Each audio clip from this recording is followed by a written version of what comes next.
What makes a hero? A hero is more than someone who saves lives. It's someone who's kind and gives back. Across the DMV, there are many unmasked heroes who pour into the community without asking for anything in return.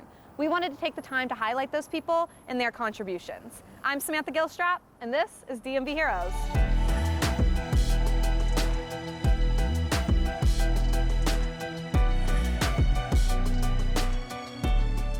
Get ready to turn up the volume on this episode of DMV Heroes. Today, we're highlighting Girls Rock DC, a nonprofit empowering girls and non-binary kids through music.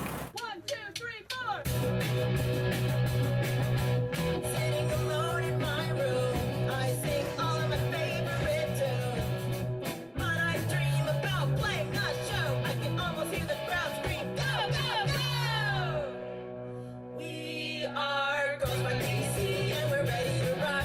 We are Girls Rock DC and the beat's gonna drop. We are Girls Rock DC and we're not gonna stop, no. Girls Rock DC means like a safe space, community bonding and everything. I feel like it's an area where nobody judges each other and everybody feels just really like authentic in themselves.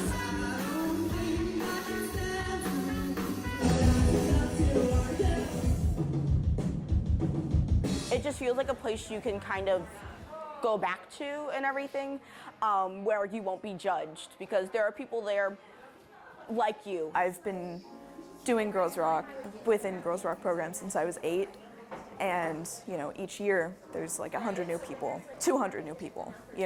For each summer camp, there's 100 new kids. They're going to tell you all about it tonight. They're going to tell you what went into creating this, what they've learned this semester, their vision. It's amazing to see just each and every one of them grow and sort of come out of their shell and be accepting of themselves and other people around them. We basically had guest speakers pretty much every week, and one of them actually just came and talked to us about how they make their zines. Seeing kids who may have never picked up an instrument before go from not knowing anything to being able to write and perform a full song, and it's amazing. We were able to learn how to connect with our community in different ways and how to use our voice and advocate for what we want. I can't really describe how good it feels to just be able to guide someone in a new talent or just developing confidence in any type of way. I don't know, I just love watching them grow and shine. At Girls Rock, we describe ourselves as an organization working at the intersection of arts and activism. So what that means for us is we do youth music education programs, and we do a lot of workshops and programs that help young people in the area develop as musicians and also as activists and storytellers. And we do that through summer camps, after-school programs, our youth leader program, and a bunch of other cool benefit events and one-off things throughout the school year. Some of the skills I've learned at Girls Rock DC, well, first of all, things like teamwork and team building and stuff, but also more practical things like literally learning an instrument, the basics of an instrument, how to use it and everything. I learned the guitar a bit one year. I first started playing bass through Girls Rock, and that is a major part of my life. So much of what I do is music, and specifically bass. So how does Girls Rock help empower girls and non-binary youth, especially in the Black and brown communities? Because as we know, DC, that is predominant here. How do you think it goes beyond music? Yeah, I think seeing them come into their own and tell their story is one of the most beautiful parts of what we do. And I think that one of our main priorities is that Girls Rock always feels like a safe and inclusive space. So we don't mind if you get up there on showcase day and you strum the guitar and you play not one chord the entire event. What we're mainly focused on is we want you to have come into this space and feel like, hey, they gave me an opportunity to think about who I am and what that means to me, and to learn about people who, they use different pronouns, or this person identifies in a different way, and I love them, and we were such great friends, and we're fostering a space where that is okay for everybody. But we're coming in as people who are reflective of DC, as Black and brown folks, as queer folk, as gender expansive folks, and we're showing each other love. and we're showing each other support and we're helping each other create, and we're modeling that for the youth and for the next generation, which I think is really powerful. Speaking of which, I'd love, this is your moment now to brag on maybe someone, a participant of the camp, maybe a group in the camp. Are there any success stories? We have this group called Petrichor, who they are comprised of a lot of like youth leaders and like past Girls Walk participants who came, they told their stories, they learned their instruments, and they just really connected not only to music and storytelling, but like with each other. We did a summer camp together. We were in separate bands in that summer camp. We were like, wow, this is really cool. You know, I know an instrument, you know an instrument. Maybe we should start a band, you know, just like keep this whole thing going. I play bass and I also sing. Most of the shows we've played have been for Girls Rock, which has given us a bunch of experiences like with stage presence and confidence, and also just how to write songs, how to play with the crowd, like just everything pretty much.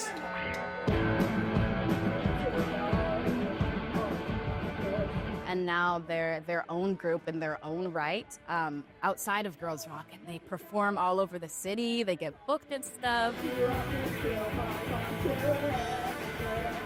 They recently landed a Ford commercial. How which cool. Is so cool. And they're still participating. They're still coming back, and they're still talking about how much they love Girls Rock. And I think that's really special to see, that it's not just about I did the program and now I'm gone, but I did the program and now I'm part of this community. Why do you think it's so important to have a space that is, you know, girls, non-binary only, and it's kind of a less male-dominated space, I would say? Why do you think that's important? Historically, those are the groups that have been underrepresented in music. Like, if you go back and look at our origin story, like, we were founded by a bunch of musicians and volunteers and organizers who were like, hey, I didn't see myself represented in this growing up. And that's not okay, because we are in the music space. We are storytellers. We are community builders, you know? And it's important that the next generation sees that and feels empowered to know, like, hey, this is something that I can do. This is something that people like me are doing. And it's also important because those stories need to be told. If we believe that like art intrinsically has power and has meaning, both for the creator and for the people who are receiving it, then it's imperative that non-binary folks, that women and femme-presenting folks, and that Black and brown folks are part of the people telling those stories. You know, not just because we have a right to express ourselves and to be able to exercise our voice in that ways, but because people have a right and need to hear it. It can't just be one story that's being presented and shared. It has to be the community voice, and that's how we're going to be able to move forward. And that's important not only for us as the adult folks in the organization and as like the adult community, but for the young folks. I don't want it to be, oh, you know, I never thought this was something I could do, and then I found it as an adult. That's great, but I want you to have always thought that's something you can do. I don't want you to be told, no, like, you're a girl, you can't play the drums. You're a girl, you can't play the guitar. Yes, you can. And you know that because you see people doing it, and also you do it. Same thing with the focus on Black and brown folks. It's like, we don't just do rock, we do all genres. But, you know, even I at times have been like, I'm Black. I'm not listening to rock and roll and stuff. But it's like, no, if you go back and look.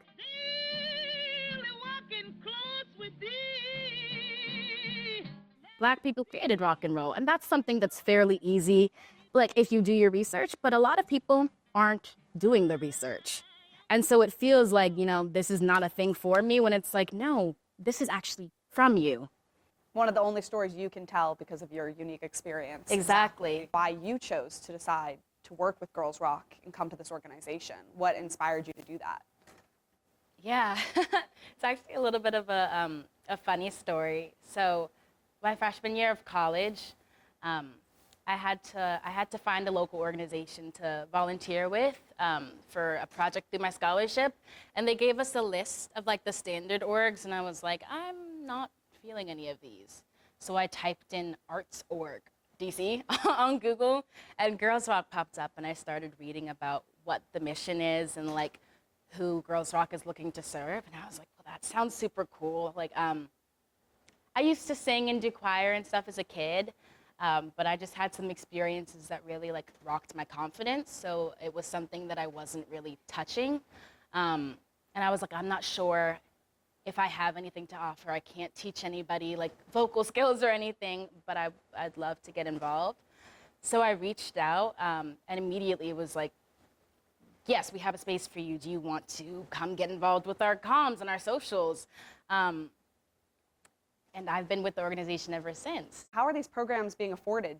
Are the campers responsible for paying? What does that look like? So a big thing for us is that we don't ever want any child to be turned away due to lack of financial access. So for summer camp, we operate on a sliding scale, pay what you can model, meaning we tell folks what it costs to send a camper through the program, but I think the majority of our campers either pay nothing or they pay a severely reduced rate, which was so interesting to me, like coming into the organization. Because I was like, well, if it's pay what you can, who's going to choose to pay?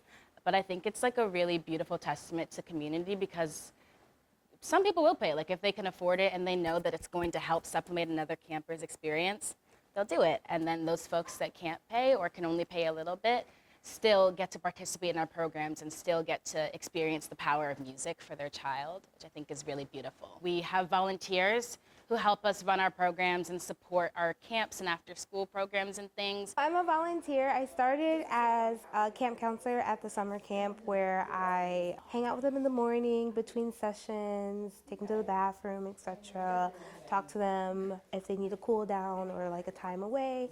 And then currently during the fall, I'm a counselor for the youth leaders. And in that role, I'm kind of like a facilitator.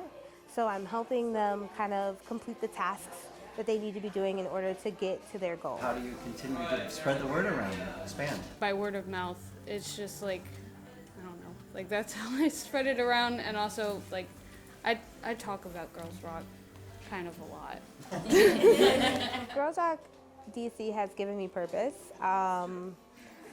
Even though I am a teacher and like I work with kids every day, I like being able to work with them in a more free-flowing and artistic way. I'd like to hear from each of you if you feel like you all achieved those goals. Branching out to meet people other than just the regular people I talk to on a daily. I've absolutely expanded my community, and also people skills. Yeah, and definitely people skills is a very big one. In school, I feel like it's so rigid and so like you have to do this, that, and the third, and you can't get to know them and like get them to explore themselves and their own creativity in the same way as I can here at Girls Rock DC. Being able to organize camps and help out like with events and shows and also create things like the zine. Being able to contribute to the community as part of these leaders has been like really amazing, and it's like taught me so much about how to like work in teams and how to kind of plan stuff out. Hone things like teamwork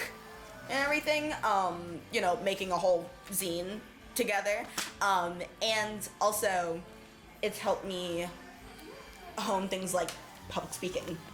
Yeah. I'd love to know more about some struggles that Girls Rock is having, possible solutions, you know, what's going on here. So I think it's definitely a challenge not having our own space. That means that every time we're doing one of our programs, it's a game of talking to our community partners and talking to different venues and saying like, hey, who can host us and who can do it at a rate that we can afford, you know, because we want to keep these programs as accessible as we can for young folks. And that means getting creative on how we're trying to like cut costs and fun stuff on the back end. So I think not having our own space can be difficult. And sometimes it means that like a program we were really excited about might not happen right now or might need to get delayed. And it also means that, like, you know, like if we get this space and they're willing to host us, that's amazing, but they've got a cap. That means that we have to then go to some young folks and say, hey, we love that you want to rock out with us. Let's find another way. Let's check in later in the year.